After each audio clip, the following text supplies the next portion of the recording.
চাই যে এটা খুব ভালো উদ্যোগ। আমরা পড়াশোনার পাশাপাশি খেলাধুলাটাকে প্রাধান্য দিতে হবে, কারণ শুধু খেলাধুলাতে যেমন মানসিক বিকাশ হয়, শারীরিক চর্চাও হয়। প্রাথমিক স্কুল পড়ুয়াদের খেলার প্রতি আগ্রহ বাড়াতে একদিবসীয় ফুটবল প্রতিযোগিতা অনুষ্ঠিত হলো নকশালবাড়ির বড় মনিরামজোতে। মঙ্গলবার নকশালবাড়ি বড় মনিরামজোত প্রাথমিক বিদ্যালয়ের উদ্যোগে শহীদ Suresh Chhetri memorial winners trophy এবং রামগোপাল আচার্য রানার্স ট্রফি অনুষ্ঠিত হলো।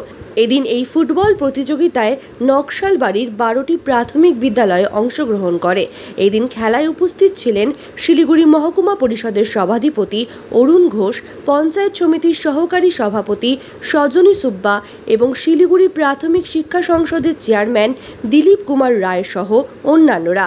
পড়ুয়াদের খেলার প্রতি আগ্রহ বাড়াতে আগামী দিনে গোটা জেলা জুড়ে এই ধরনের প্রতিযোগিতার আয়োজন করা হবে বলে সভাধিপতি জানান। ফুটবল খেলার আয়োজন হচ্ছে ছোট বাচ্চাদের নিয়ে, কি বলবেন?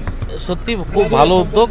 বড় মনিরামজোত প্রাথমিক বিদ্যালয়ের উদ্যোগে আমাদের নকশালবাড়ি চক্রের 12টা স্কুল নিয়ে 12টা স্কুলের বাচ্চাদের নিয়ে এই টুর্নামেন্টটা আজকে তার প্রথম খেলা শুরু হলো এবং আজকেই শেষ হবে।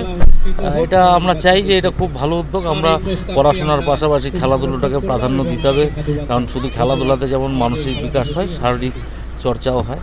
তো আগামী দিনে আমরা চাই এরকমই প্রত্যেকটা চক্রে, যেমন আজকে নকশালবাড়ি চক্র থেকে এই 12টা স্কুল চলছে, প্রত্যেকটা চক্রে এরকম টুর্নামেন্টগুলো আমরা অনুষ্ঠিত করব এবং এটাতে শিলিগুড়ি মহকুমা পরিষদ উদ্যোগ নেবে যাতে আমরা আগামী দিনে এই খেলাটাকে জেলা স্তর পর্যন্ত নিয়ে যেতে পারি। তাহলে খেলাধুলার মানও বাড়বে এবং আগ্রহটাও বাড়বে খেলাধুলার প্রতি। আমরা চাই বাচ্চাদেরকে, নতুন নতুন বাচ্চারা যারা ছোটোর থেকে, এখনের জেনারেশন যেমন হয়েছে, সবাই আমরা মোবাইলের প্রতি আকৃষ্ট বেশি হয়ে গেছে, মাঠে যাওয়াটা অনেকটাই বন্ধ হয়ে গেছে। তা আমরা চাই আবার মাঠমুখী করতে বাচ্চাদের, তো এটার চেয়ে ভালো উদ্যোগ আর হয় না। আমরা প্রত্যেকটা প্রাইমারি স্কুলেই তো শুরু হয় আমাদের জীবনের যাত্রা। তা আমরা চাই এটাকে ভালো করে করতে এবং আগামী দিনে আমরা এটা নিশ্চয়ই করব। আমরা এটা করতেও বদ্ধপরিকর, আমরা অবশ্যই করব।